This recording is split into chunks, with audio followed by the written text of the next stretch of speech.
How to fix Spotify not sharing on Instagram on Spotify. Today guys, I have the solution how to fix and solve this problem. Just watch this video until the end. So let's start. So first you have to go and open the settings of your phone.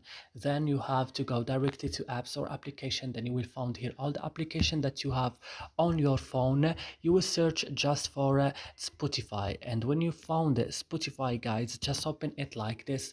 And now what you should do, just go directly to storage, and on storage you have to go to clear data, click OK, and go back and click on force stop and click OK. And now what you should do, the last thing, is going to Play Store and update your Spotify application again. And that's it. I hope this video is helpful for you. Don't forget to like and subscribe in our channel. See you in another video.